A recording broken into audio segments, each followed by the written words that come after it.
KTN खिलाफत news, खबरें आपकी, नज़रिया हमारा।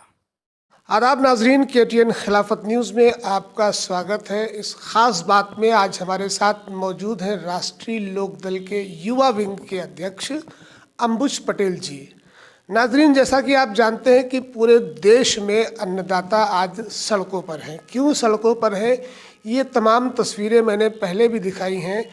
केंद्र की मोदी सरकार के द्वारा लाए गए 3 ऐसे कानून, जिन कानूनों के विरोध में आज देश का किसान अपना घर बार छोड़कर सड़कों पर मजबूर है, वहाँ पर पड़ा हुआ है। और सरकार है कि वो अपनी हठधर्मिता छोड़ने को राज़ी नहीं। कल विज्ञान भवन में जो वार्ता बुलाई गई थी, उस वार्ता में जिन बिंदुओं पर किसानों से बात की कृषि मंत्री ने और तमाम जिम्मेदार लोगों ने, उन बातों पर किसान किसी भी कीमत पर राज़ी नहीं है। क्योंकि इस कानून में जिस तरह का प्रावधान किया गया है, किसानों को पूरी तरह से पैरालाइज करने वाला कानून है और इसको लेकर देश के अन्नदाता किसी भी कीमत पर समझौता करने को राज़ी नहीं। हम सीधा रुख करेंगे अंबुज पटेल जी की तरफ, उनसे जानने की कोशिश करते हैं कि क्या कुछ मामला है। पटेल साहब, जिस तरह से आपने देखा कि पूरा देश और पंजाब में पिछले 2 महीनों से किसान इस आंदोलन को कर रहे थे और दूसरी तरफ केंद्र की मोदी सरकार बिहार के चुनाव में व्यस्त थी, तो क्या लगता है आपको कि जिस तरह से आज देश की जो वर्तमान स्थिति चल रही है और आज अन्नदाता यानी कि जवानों को किसानों से लड़ाया जा रहा है, क्या कहना है आपका?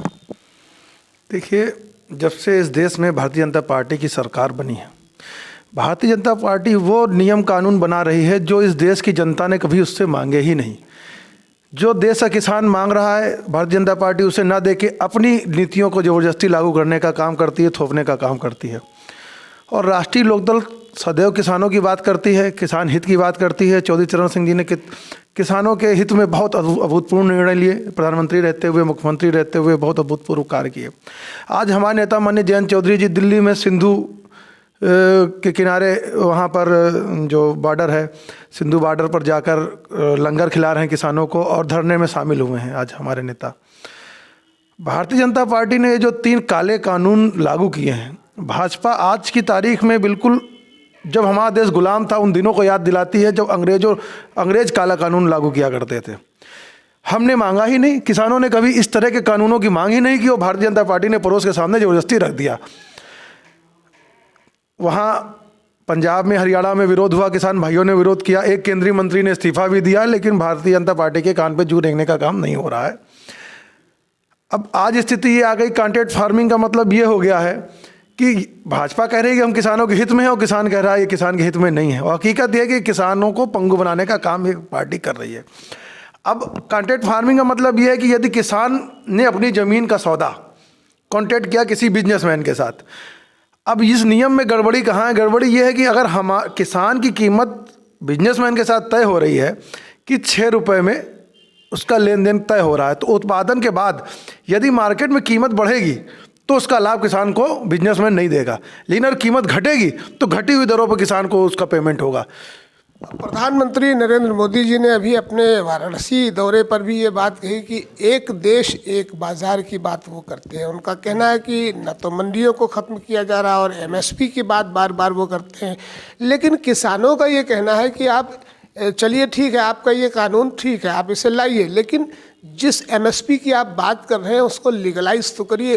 उस बात को लेकर केंद्र की सरकार जो है अपना रुख क्लियर नहीं कर रही। और ये अभी 3 तारीख को यानी कि कल एक बैठक और होनी है और गृह मंत्री बार बार ये आश्वासन किसानों को दे रहे हैं कि नहीं जी, ये कानून जो है बहुत अच्छा है। देखिए, सरकार कहीं ना कहीं MSP को ख़त्म करना चाहती है और इसीलिए विभिन्न प्रकार के बयान हैं, ट्विटर पर भी देखे गए हैं कि भारतीय जनता पार्टी के वरिष्ठ नेताओं के बयान ही आपस में तालमेल नहीं खा रहे हैं। तो सरकार की मंशा कहीं ना कहीं MSP ख़त्म करने की है, जो कि किसानों के हित में नहीं है। तीनों काले कानून हैं, इन तीनों कानून जो तीनों अध्यादेश हैं, इनकी वापसी होनी चाहिए। इसके लिए हम लोग प्रतिबद्ध हैं, राष्ट्रीय लोकदल भी इसके लिए आंदोलन में शामिल है। 1987 में पहली बार देश में महेंद्र सिंह टिकैत जी के अगुवाई में लाखों किसान दिल्ली में इकट्ठा हुए और उनकी बात को सुना भी गया। लेकिन जैसा कि अब दूसरी बार हो रहा है कि पूरे देश के किसान, हर राज्यों से आज किसान पहुंच रहे हैं, अपनी बात रखने के लिए संवैधानिक तरीके से पहुंच रहे हैं, लेकिन केंद्र की मोदी सरकार का जो एक तानाशाही भरा जो रवैया है, जिस तरह से ठंड में किसानों पर वाटर कैनन चलाई गई और उनको लाठियां भांजी गई और तमाम ऐसे मामले लगे, तो क्या लगता है कि इस देश में संविधान अब बिल्कुल खत्म हो चुका है? संविधान तो अभी भी इस देश में है, उसी से सरकार चल रही, लेकिन भारत केंद्र में बैठी हुई मोदी सरकार इस संविधान के परे जाना चाहती है। वो अपनी मनमर्जी से, तानाशाही रवैये से इस देश को चलाना चाहती है। तभी किसानों पे गलत सलत आरोप लगा रहे हैं। इस ठंड के मौसम में किसान, जो कि इस देश का अन्नदाता है, जब लॉकडाउन हुआ तो सबसे ज़्यादा अर्थव्यवस्था को मजबूत करने का काम किसान ने किया। किसान ने अपनी सेहत की परवाह न करके अन्न पैदा किया। उस किसान को धन्यवाद देने के बजाय, उसका मनोबल बढ़ाने के बजाय, ये केंद्र की सरकार किसानों को ही समाप्त करने पर तुली हुई है। प्रधानमंत्री ये कह रहे हैं कि विपक्षी दल जो हैं वो किसानों को बरगला रहे हैं, उनको भ्रमित कर रहे हैं। चलिए, विपक्षी दल अगर भ्रमित कर रहे हैं तो अपनी मंशा क्यों नहीं क्लियर करते हैं? लिखित में क्यों नहीं आश्वासन दे रहे हैं कि एमएसपी खत्म नहीं होगी? तो सिर्फ बयान में ये बातें क्यों आ रही प्रधानमंत्री जी के? तो किसी न किसी इस प्रकार का आश्वासन किसानों को दे, कि इस प्रकार का आश्वासन दे, किसानों को विश्वास हो। किसानों का, ये देश की पूरी जनता का विश्वास मोदी सरकार खो चुकी है। बार बार कथनी और करनी में बहुत फर्क है भारतीय जनता पार्टी की इस नीतियों में। इसीलिए देश की जनता, किसान, नौजवान, व्यावसायिक, बिजनेसमैन, छात्र, सभी ने इस देश की मोदी सरकार से विश्वास खो दिया है। मोदी सरकार का विश्वास अब कोई नहीं कर पा रहा है। और जो कोई उनके खिलाफ, उनकी नीतियों में जब आस्था, जो उनका जो भक्त टाइप के लोग हैं, वो हाँ में हाँ मिला देते हैं, और यदि कोई हाँ में हाँ नहीं मिलाता है तो उस पर तरह तरह के गलत आरोप सिद्ध कर देने लगती है। चौधरी चरण सिंह जी ने हमेशा देश में किसानों के हितों की बात की और उनके लिए संघर्ष काफ़ी किया। आज राष्ट्रीय लोकदल के जो नेता है और जो कार्यकर्ता है, वो भी लगातार किसानों की पैरवी भी कर रहे हैं और वहाँ पर मौजूद भी हैं। क्या लगता है कि जो अन्य अभी राजनीतिक दल ऐसे हैं जिनकी तरफ से आवाज़ें नहीं उठ रही हैं, आप हमारा इशारा समझ गए होंगे कि उनको भी अगर देश के किसानों के हित में वो खड़े हैं तो आवाज़ें उठानी चाहिए? बिल्कुल उठानी चाहिए। किसानों की राजनीति कर रहे हैं, किसानों के जो भी राजनीतिक दल हैं, सभी को किसान हमारे देश के अन्नदाता है, स्पाइनल कॉर्ड है, हमारे देश की अर्थव्यवस्था की रीढ़ है, कृषि प्रधान देश है हमारा। सारे राजनीतिक दलों के एक मंच पे आकर किसानों का साथ देना चाहिए।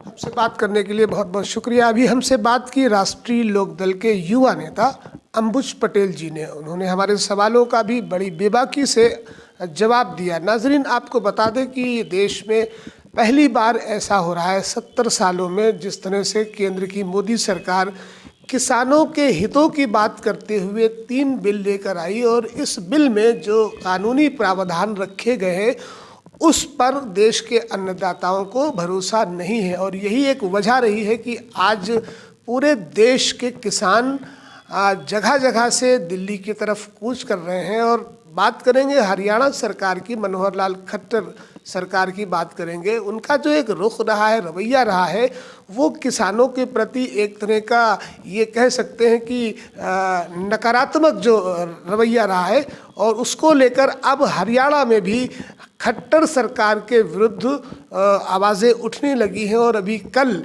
जिस तरह से निर्दलीय विधायक ने अपना समर्थन वापस लिया और 40 की 40 खाप हरियाणा में मौजूद हैं, और उनका प्रयास है कि मनोहर लाल खट्टर को सत्ता से बिल्कुल अलग किया जा सके, ताकि देश को एक मैसेज मिले। और केंद्र की मोदी सरकार जिस तरह से लगातार देश में विभाजनकारी कानूनों की पैरवी करती चली आ रही है या ऐसे कानूनों को लागू करती चली आ रही है, ये देश के लिए एक बड़ी चिंता का विषय बनता जा रहा है। आज किसानों को जवानों से लड़ाया जा रहा है, जबकि जय जवान जय किसान का नारा दिया जाता था, तो जवान एक तरफ और किसान एक तरफ, इन दोनों को लड़ाने का काम केंद्र की मोदी सरकार ने किया है। कहीं ना कहीं पर अब तस्वीर का रुख किस तरफ जाएगा, इसे समय पर छोड़ना होगा। हालांकि अभी कल एक वार्ता का दौर और चलेगा, और इसमें रक्षा मंत्री राजनाथ सिंह जी के शामिल होने की भी उम्मीदें जताई जा रही है, और ऐसा माना जा रहा है कि कुछ सकारात्मक परिणाम ज़रूर आएंगे। फिलहाल केंद्र की मोदी सरकार बैक फुट पर जाती नजर आ रही है। कैमरा पर्सन वाहिद के साथ लखनऊ से शकील सिद्दीकी।